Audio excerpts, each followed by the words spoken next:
إن الحمد لله نحمده ونستعينه ونستغفره ونعوذ بالله من شرور أنفسنا ومن سيئات أعمالنا من يهده الله فلا مضل له ومن يضلل فلا هادي له وأشهد أن لا إله إلا الله وحده لا شريك له وأشهد أن محمدًا عبده ورسوله أما بعد فإن خير الحديث كتاب الله وخير الهدي هدي محمد صلى الله عليه وسلم وشر الأمور محدثاتها وكل محدثة بدعة وكل بدعة ضلالة وكل ضلالة في النار فأعوذ بالله من الشيطان الرجيم بسم الله الرحمن الرحيم يا أيها الذين آمنوا اتقوا الله حق تقاته ولا تموتن إلا وأنتم مسلمون يا أيها الناس اتقوا ربكم الذي خلقكم من نفس واحدة وخلق منها زوجها وبث منهما رجالا كثيرا ونساء واتقوا الله الذي تساءلون به والأرحام إن الله كان عليكم رقيبا يا أيها الذين آمنوا اتقوا الله وقولوا قولا سديدا يصلح لكم أعمالكم ويغفر لكم ذنوبكم ومن يطع الله ورسوله فقد فاز فوزا عظيما وقال تعالى في موضع آخر لقد كان لكم في رسول الله أسوة حسنة. حاضرین جمعہ، عنوان تقریر ہے سماجی خدمات میں مساجد کا کردار، the role of Masjid in social work. محترم حاضرین، آج جس دور سے ہم گزر رہے ہیں ہر کسی کو معلوم ہے مسلمان کس دور سے گزر رہا ہے. مسلمانوں کے اوپر جتنے بھی پریشانیاں ڈھائی جا رہی ہیں اس کی ایک اہم وجہ خود مسلمانوں کی غفلت ہے. آپ لوگوں کے سامنے میں انہی چند باتوں پہ گفتگو کرنا چاہوں گا. سب سے پہلی بات، ہمیں جو بھی کام کرنا ہے ہمارے لیے آئیڈیل اور نمونہ ہمارے نبی کریم صلی اللہ علیہ وسلم ہیں.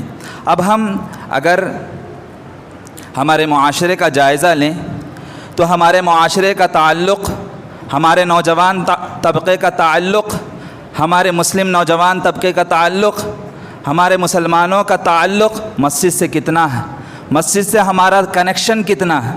مسجد سے ہمارا کنیکشن کتنا ہے؟ اس کا انالائز کرنا چاہیے، اس کا جائزہ لینا ہوگا. سب سے پہلی بات، ہمارا عنوان جو ہے مسجد سے سوشل ورک کرنا، مسجد سے سماجی خدمت کرنا. مسجد سے سوشل ورک کب ہوگا؟ جب مسجد میں اتحاد قائم ہو. جب مسجد میں اتحاد قائم ہو. مسجد میں اتحاد کب قائم ہوگی؟ جب مسجد سے ہمارا تعلق ہو. ہمارے سوسائٹی کے 100% لوگ، 100% لوگ جب مسجد سے کنیکشن رکھیں گے تبھی یونٹی قائم ہوگی. جب یونٹی قائم ہوگی تبھی آپ سوشل ورک کر سکتے ہیں. جب آپ کی جماعت میں یونٹی نہ ہو، جب آپ کی جماعت میں اتحاد نہ ہو تو آپ سماجی خدمات انجام نہیں دے سکتے. ہمیں سماجی خدمت بھی کرنا ہے اور کہاں سے کرنا ہے؟ مسجد سے کرنا ہے. نبی کریم صلی اللہ علیہ وسلم کی سیرت کا ہم جائزہ لیں گے تو ہمیں پتہ چلتا ہے کہ نبی کریم صلی اللہ علیہ وسلم نے جب ہجرت کر کے مدینہ گئے تو مدینہ میں سب سے پہلے جس کا قیام کیا وہ مسجد کا تھا، کیونکہ نبی صلی اللہ علیہ وسلم کو پتہ تھا کہ جتنے بھی ملی یا سماجی جو بھی معاملات ہے اس کا مرکز اسلام کے لیے، اسلام کا مرکز مسجد ہے. آج مسلمانوں نے اس بات کو بھلا دیا. ہم نے مسجد کو صرف روزہ نماز کے لیے مختص کر دیا، روزہ نماز کے لیے خاص کر دیا. نماز پڑھنے کے لیے ہم مسجد آتے ہیں، روزے کی افطاری کرنے کے لیے مسجد آتے ہیں. باقی دنوں میں باقی کام کے لیے مسجد کا ہم استعمال نہیں کرتے. نبی کریم صلی اللہ علیہ وسلم سماجی خدمات کے لیے، سوشل ورک کے لیے، معاشرے کی جتنے بھی ضروریات ہوتی ہیں، جتنے بھی بیسک نیڈس ہوتے ہیں، وہ ایسنشیل نیڈس کے لیے مسجد کو مرکز بنایا کرتے تھے. یہ مسجد ہمارا نرو سسٹم ہے. مرکز ہمارے ایک انسان کے جسم میں نرو سسٹم جتنا کام کرتا ہے ویسا کام یہ مسجد کا کام کرتا ہے. یہ مسجد اتنا مرکز ہے.